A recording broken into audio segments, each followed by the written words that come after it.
ایک ایسا غلام کہ جس نے نبی پاک کو تلاش کیا تو کس اسٹرگل کے ساتھ تلاش کیا، آقا علیہ الصلوۃ والسلام کی تلاش میں کس طرح وہ مارے مارے پھرتے رہے، اور جذبہ کیسا تھا کہ اپنے آپ کو بھی بیچ دیا، جی ہاں اپنے آپ کو گویا سولڈ آؤٹ کر دیا، غلام بننے کے لیے تیار ہو گئے، مگر آقا دو جہاں کے قدموں تک پہنچنا تھا، کسی طرح مدینے کی بستی میں پہنچنا تھا، آخری نبی کے بارگاہ میں حاضر ہونا تھا۔ سبحان اللہ، آج وہ عشق بھری داستان آپ کو سنانی ہے۔ ماجرا کچھ یوں تھا کہ وہ شخصیت خود کہتی ہیں کہ اچانک میرے دل میں خیال آیا، حالانکہ وہ کسی اور دین پر عمل کرتے تھے، مگر اچانک خیال آیا کہ سب سے افضل دین کون سا ہے، زمین و آسمان بنانے والی کون سی ذات ہے، اس تمام چیزوں کا خالق اور مالک کون ہے۔ وہ کہتے ہیں کہ میں اس زمانے میں ایک راہب تھے، میں تلاش کر کے ان کے پاس پہنچا اور ان سے کہا کہ ذرا یہ تو بتائیے اس پوری دنیا میں سب سے افضل دین کون سا ہے۔ تو وہ راہب کو کہتے ہیں کہ تجھے یہ اچانک بات کہاں سے سوجھ گئی؟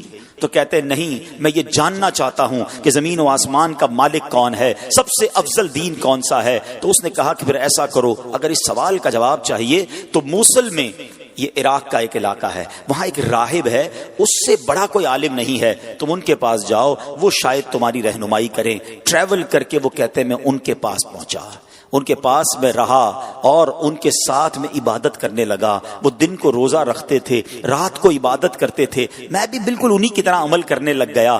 3 سال ان کے پاس ٹھہرا رہا۔ اب ان کے وصال کا وقت قریب آ گیا۔ میں نے کہا آپ تو دنیا سے جا رہے ہیں، مجھے بتائیں اب میں کدھر جاؤں؟ کہتے ہیں مشرق میں تو کسی ایسے شخص کو نہیں جانتا جو اس دین کا کاربند ہو جس پر میں عمل کرتا ہوں، ہاں البتہ جزیرہ عرب کے پاس ایک راہب ہے، اس کے پاس چلے جاؤ اور اسے میرا سلام کہنا۔ آپ فرماتے میں اس عالم کے پاس چلا آیا، اس کے انتقال تک اس کے ساتھ رہا۔ اب جب اس کی وفات کی خبر ہوئی تو اب 3 سال کے بعد میں نے کہا اب مجھے آپ کس کے پاس جانے دیتے ہیں، آپ کی انتقال کا وقت قریب آ گیا ہے۔ وہ کہتے ہیں میں پوری دنیا میں اور کسی کو تو نہیں جانتا، البتہ اموریہ میں ایک بڑی عمر کا عالم ہے، پتہ نہیں تم اس سے مل بھی سکو گے کہ نہیں۔ بہرحال وہ کہتے ہیں اس راہب کا انتقال ہوا، میں اموریہ کا سفر کیا، حق کی تلاش ہے، دین حق کی تلاش ہے، خالق و مالک کی تلاش ہے، ایک شہر سے دوسرے شہر کا سفر ہے۔ اب وہ اموریہ پہنچتے ہیں، وہاں بھی کچھ عرصہ رہا، اب ان کے انتقال کا وقت بھی قریب آ گیا۔ کہتا ہے اب آپ مجھے کس کے پاس بھیجتے ہیں؟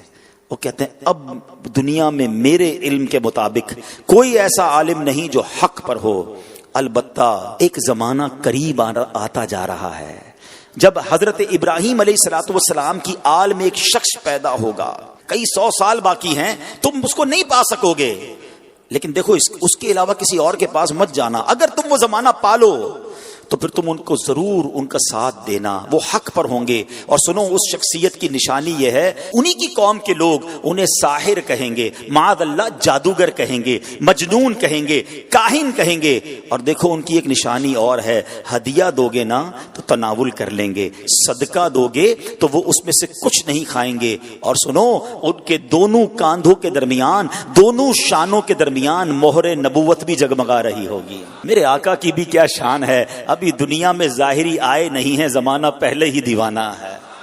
شاعر کہتا ہے نا ایک میں ہی نہیں ان پر قربان زمانہ ہے، جو رب دو عالم کا محبوب یگانہ ہے۔ آقا کا پتہ بتا دیا، مگر کب آئیں گے، کدھر آئیں گے، کہتے کچھ پتہ نہ تھا۔ اب وہ شخصیت کہتے ہیں کہ میں انتظار کرتا رہا، آخر ایک بستی کی طرف ایک قافلہ جا رہا ہے، عرب کی ایک وادی ہے، کھجوروں کی وادی ہے، یاد رہے ابھی لفظ مدینہ اس شہر کو مدینہ کہا نہیں جاتا تھا، اس کے پہلے کئی اور نام تھے۔ کہتے قافلہ جا رہا تھا، میں نے ان سے پوچھا تم لوگ کون ہو؟ وہ کہنے لگے ہم اس بستی کی طرف جا رہے ہیں جس بستی کا اشارہ اس راہب نے دیا تھا، آسان لفظوں میں سمجھ لو وہ قافلہ مدینے کو جا رہا تھا۔ کہتے ہیں کہ ہم وہاں تجارت کرنے کے لیے جا رہے ہیں، ہم وہاں تجارت کرتے تھے، لیکن وہاں آل ابراہیم میں سے ایک شخص پیدا ہوا ہے، اس کی قوم اس کے قتل کے در پہ ہے، جس کی وجہ سے وہ ہجرت کر کے ہمارے شہر میں آ گیا ہے، ہمیں ڈر ہے کہ کہیں وہ ہماری تجارت کو روک روک نہ دے.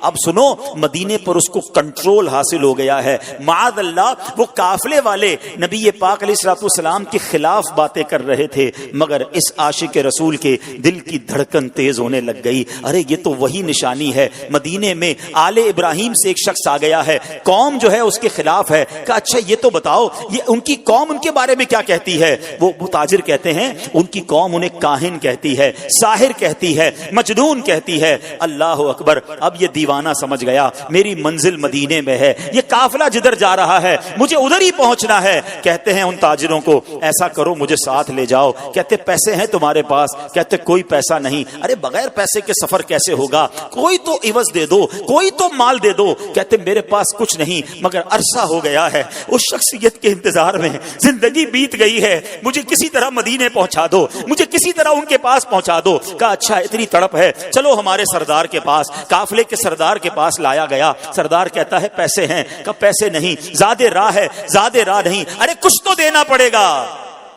میرے پاس اور تو کچھ نہیں ہے, ایسا کرو مجھے ہی خرید لو, مجھے غلام بنا لو, تمہاری خدمت کرتا رہوں گا, کسی طرح مدینے لے جاؤ. سنو میرے پیارے اسلامی بھائیوں, صدیوں پرانی داستان ہے. ایک دیوانہ آقا کی یاد میں تڑپ رہا ہے, انہیں دنیا کے کونے کونے میں تلاش کر رہا ہے. اب تاجر کہتے چلو تمہیں غلام بناتے ہیں. ایک بار نہیں, دو بار نہیں, بتایا جاتا ہے شہر مدینہ تک پہنچتے پہنچتے یہ دیوانہ 10 بار بکتا گیا. غلام مصطفیٰ بن کر میں بک جاؤں مدینے میں, محمد نام پر سودا سرے بازار ہو جائے, بے دام ہی بک جائیے بازار نبی میں, اس شان کے سودے میں خسارے نہیں ہوتے. یہ غلام بن کر بکتے رہے.